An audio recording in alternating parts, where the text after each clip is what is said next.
Great piece in Real Clear Investigations. The reckoning has come for K through 12 sex abuse, and you, the taxpayer, are on the hook. James Varney, who's an investigator with Real Clear Investigations, is looking into growing and massive amounts of money that local school districts and communities are having to pay as a result of sexual abuse that's taken place in schools, even going back into the 90s. He's got a great piece, again, as I mentioned, in Real Clear Investigations. James Varney joins the Jeff and Bill show. Thanks so much for being on the program, James. Yeah, good morning. Thanks for having me. I appreciate it. So let's give our audience an overview of what you have discovered and what you're writing about in Real Clear Investigations. Okay, well, we were struck by reports that an editor of mine kept seeing in the newspaper about a teacher was having sex with a high school kid. Invariably, it's a tabloid kind of story and involves a woman and a male student. He said, "What's going on here? Is this something new? Is this exploding now or what?" So what struck us when I started to report it was that, one, it isn't mostly women doing this. And two, it's not a new thing. It's actually a much bigger problem than we realized. So we had a piece about 3 weeks ago talking about the extent of the problem, right? So the experts are saying something like 1 in 10 kids might be abused. And even if you think that that's okay, that's a high number, that would be 4.9 million kids a year. Even if you cut that by 50%, you're talking about potentially millions of victims. So we looked at that. And then we were looking at settlements and lawsuits, which, as you mentioned just a moment ago, have really exploded lately. And their settlements are coming in the tens of millions of dollars and the millions of dollars. These are the ones we know about. A lot of state legislatures have reopened the window in which people are able to file lawsuits, Child Protection Act and things like that. And so what's happened is all these cases are coming to court. And as we say, there's these millions of dollars in verdicts, which taxpayers are winding up paying one way or another. Either they got to pay part of the penalty, or you're seeing much higher insurance premiums and much higher legal bills and that kind of thing. Now, one of the things that was intriguing to me was why it took this long to get here, right? I mean, we all remember the Boston Globe reporting on what happened within the church, and then the Boy Scouts. And so I think the American public is aware that this type of thing has been brewing. And because people weren't paying attention, or because of even more deceptive, deceivious ideas of kind of moving the priests around, that type of thing were taking place, that you think we would all be on heightened alert for this happening in our culture. But now it just seems to get to the point where, and James, I felt like this was something that was going to happen. I'm so glad you guys finally covered it. Why hasn't it been in the news, the scope of it, the extent of it, in the same way that the media targeted the Catholic Church or the Boy Scouts? Yeah, that's a fair question. I can't really obviously speak for all the different media outlets. And I know that there is a strain of thought out there that the Catholic Church and the Boy Scouts were more tempting targets for most of the zeitgeist in the U.S. media. That may be. I think one of the things that's happening with the schools, which also happened with like the U.S. gymnasts and with the Catholic Church, is for some reason the victims weren't being believed. Right? You saw that especially with the gymnasts, the Dr. Nasser. Sandusky got away with this for years at Penn State. The same thing has happened here in the K-12 schools. These kids have been getting abused by guys for a long time, and they call it passing the trash. For one reason or another, the teachers are able to keep moving on, and there's more victims, and the day of justice or the day of reckoning that you're talking about gets delayed. And then, as I said a moment ago, what we're also seeing is, because the state's legislatures in some cases have opened up new windows in which somebody can file a lawsuit, that has also created a bigger issue with the courts in it right now than we might have had several years ago. So both of those are factors, the courts and the time lag between when it gets reported. And I think there's a number of reasons why the average American citizen should be deeply concerned about this. One is just the fact that many of us went to government-run schools, public schools, and Sure. remember what that was like. It's just even in Colorado, where you have a kind of a big homeschool community, you're looking at even combined homeschool charter schools, less than 10% of the student body is in those two. 90% are in government run schools. So you just have a sheer number of kids that could be facing these problems. But then, secondly, while the Catholic Church may deal with its issues, or the Boy Scouts may have to declare bankruptcy, the taxpayers have to pay for these errors, right? These lawsuits, one you mentioned, I think was around $35 million. These are huge settlements that school districts and counties are going to have to pay out, right? Yeah. And I think, what you just said there, Jeff, is exactly right. One, you got to send your kids to school, right? That's the law. They don't have to go to Catholic Church. They don't have to be in the Boy Scouts. So you've got a much, much bigger population here that could be potentially victimized than you have in those other cases. And so one of the things that you notice happening when you bring up the Boy Scouts and the Catholic Church and things like that, and I'm just losing my thread a little bit here, but is, like you said, the bankruptcy, right? And who's going to pay for this? Those are private organizations. These are public organizations. And because there's so many of them, there's about 17,000 school districts in the US. As I mentioned before, about 49 million students right now, K-12 in public schools. So no one's really been able to get their arms around this. It's so big. I think that's one of the reasons you haven't seen more reporting on it. You do see isolated cases here and there reporting. Newsday, for example, had a really good thing this year where they looked at it, and school districts there are facing $88 million in settlements for this sexual abuse that happened in the public schools there. In one case, the taxpayers had to vote to liquefy a $7.7 million capital fund, which would have gone to schools and maybe better fields and better classrooms, who knows? But anyway, that had to go to pay the lawyers and all. So it's something that so many people are confronting in the US because of public education being so big and because education is required.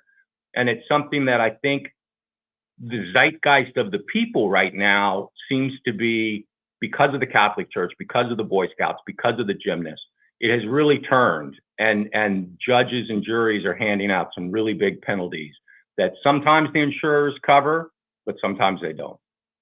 We're talking with James Varney. He's with Real Clear Investigations, got a piece out about growing sex scandals happening in our nation's schools. How big of a problem are the unions in protecting teachers from being exposed, for lack of a better word, of what they're doing to these kids? Yeah, that's a good question. And it's the next piece that we're going to be looking at.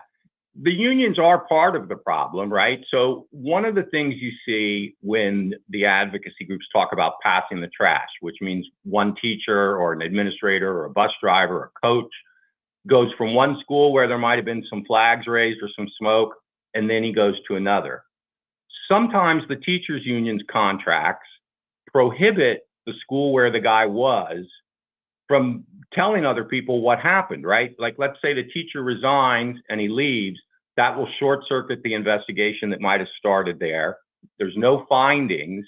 There's never been an arrest. There's never been a conviction. So when the new school looks to hire the guy, there really isn't a record there that shows them anything. And then it may be that the teachers union contract prohibits the other school from releasing what might be, let's say, incomplete information. Now, another thing that you got, I mean, it isn't only the unions. Another thing that I learned was there are administrative groups, lobbying groups for administrators. They sometimes also carry a lot of political clout, like the unions do in state capitals. Because remember, this is a state-by-state thing, public education, that's really dealing with this. And I was surprised to find out that when in Oklahoma, which right near you guys in your audience, they were looking into this. They wanted to pass some laws, And you would think that's a surefire political winner, right? I mean, you're trying to protect kids. You would think parents and voters, they would all be 100% behind this. But it turned out in Norman, which is, again, a deep red capital, supposedly, there was not a lot of political support for this because the lobbying groups for the school administrators were very powerful there, and they didn't want to get into this. So I think unions are one piece of the problem, but there are a number of factors that are contributing to this not getting taken care of at the root. And that's how you wind up with more victims and more schools. Now, James Varney, staff writer, Real Clear Politics, joining Jeff and Bill live. I like the direction you went right there, Mr. Varney, because in my experience with family members and friends in the educational realm, there also is, when you talked about the administrators, there can be some very severe downward pressure on people that want to be whistleblowers about bad behavior going on in the schools. If the particular teacher that is molesting the child is hiding it from the administrator at the school, but is a buddy of the administrator, the teacher that raises the question ends up with consequences many, many times because of the relationship that's already built. And the last thing that an administrator wants inside of their school is to admit that one of the kids in their school is being molested by someone they are supervising. There is a real CYA here inside the educational system that is very, very dangerous. I think you've nailed this thing on the head. Well, thanks. And you know, we've heard from a couple of teachers since we started publishing these stories. I spoke with one from Pennsylvania, not, Philadelphia or Pittsburgh, but a much more rural area, who told me that in his career, there was a half a dozen times where administrators or teachers were coming into the system and other faculty members were kind of raising eyebrows about this. There might have been some rumors that trailed the guy. There may have been some smoke where he was before that they had heard about. And it really struck me that if it's happening there and you do see people more or less getting away with it there, you can imagine what it must be like in Denver or Philadelphia or New York or Los Angeles. Oh my goodness, Los Angeles Unified School District has paid out more than $400 million in settlements for sexual misconduct by K-12 employees. Oh, heck, in Denver here, we had a member. In Denver, we had a member of the school board that was accused of flirting with students. This is crazy. It's absolutely crazy. Right. Well, hopefully it didn't get beyond the flirting and you caught it. If you nip this in the bud, well, then obviously that would be a good thing. And maybe some additional training has to go on. But there's no question, you're right, that there is a CYA element to this that I think is probably not confined to the schools. I mean, we see this in every example that we're talking about that has dealt with the sexual misconduct scandal. There has been this CYA thing. And look, we all want to say we're brave, right? Like, we all want to think I would hide Anne Frank in my closet. And then the guy shows up with the gun. Now, that's obviously a more extreme case. But some of these guys are no doubt think they're doing the right thing. They think they're protecting the institution. They think that this is maybe one terrible thing that happened and there's thousands of kids there every year. But it just multiplies the problem and it just blossoms and gets worse because these guys don't stop. So I think you're absolutely right in what you say about the CYA, but I think you guys agree with me that that's something that we sort of have to break through if we're going to fix this. I want to talk about one particular paragraph in your article. You write, the exposure of the nation's schools may be much greater, though the extent is unclear. News reports offer a steady stream of articles about teachers arrested for molesting students. Though those typically involve young, attractive female instructors and not men, which are more often the perpetrators. Then you write this. As Real Clear Investigations has previously reported, the Biden administration reversed Trump-era requirements that the Department of Education collect data on incidents of sexual misconduct. In the face of fierce criticism, the department backtracked and says that at present it has no data. I want to get clear on this. The Department of Education has no data with regards to sexual activities taking place between instructors and students? That's what they told us. And so there's just a real quick history thing here. Under the Betsy DeVos, who was the Secretary of Education in the Trump administration, they tried to add questions in the Title IX questionnaire, which I guess goes out to these schools once every 2 years. And they asking about incidents of sexual misconduct by employees. The question had never been specific on that point before. So when you see reporting about sexual misconduct that might have occurred in K-12 in the past, some of that's student on student, some of that's others, it's everything.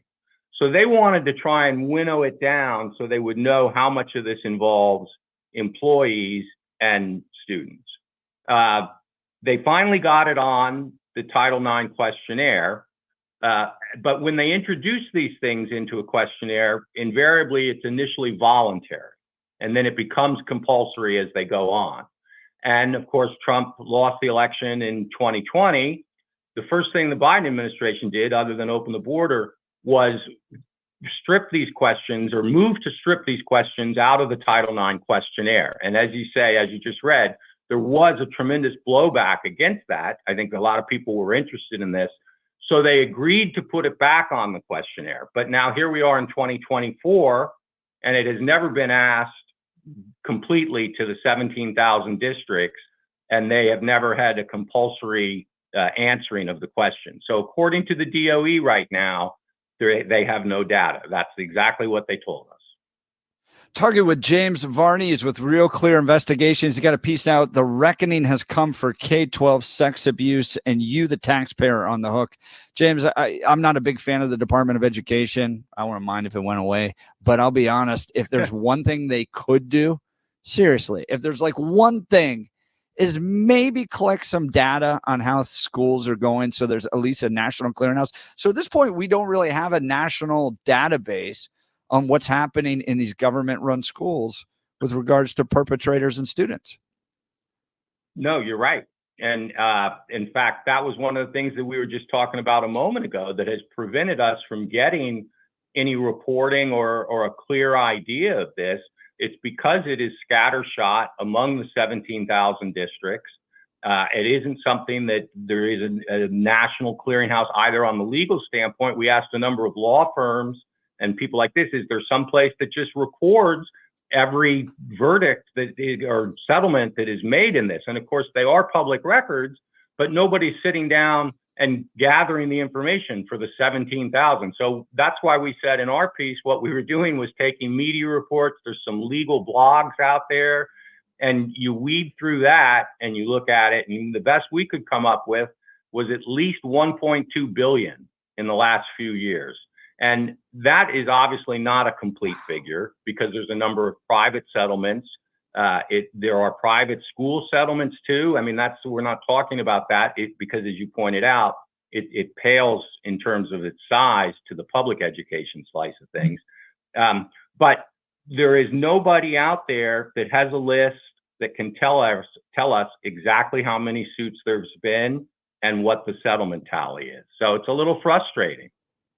Well, and you've done some analysis as well as the percentage of victims by job title of alleged offenders. So just as we wrap here, I want to pivot a little bit to maybe what parents should be watching out for, what you learned here, and some practical advice we can maybe pass on to parents. You point out that the largest percentage with regards to job title of offenders are teachers, followed by coaches, substitute teachers, bus drivers, teachers aide, another school employee, security guards are down closer to the bottom, and then principals and counselors are really much lower with regards to percentage that you have found.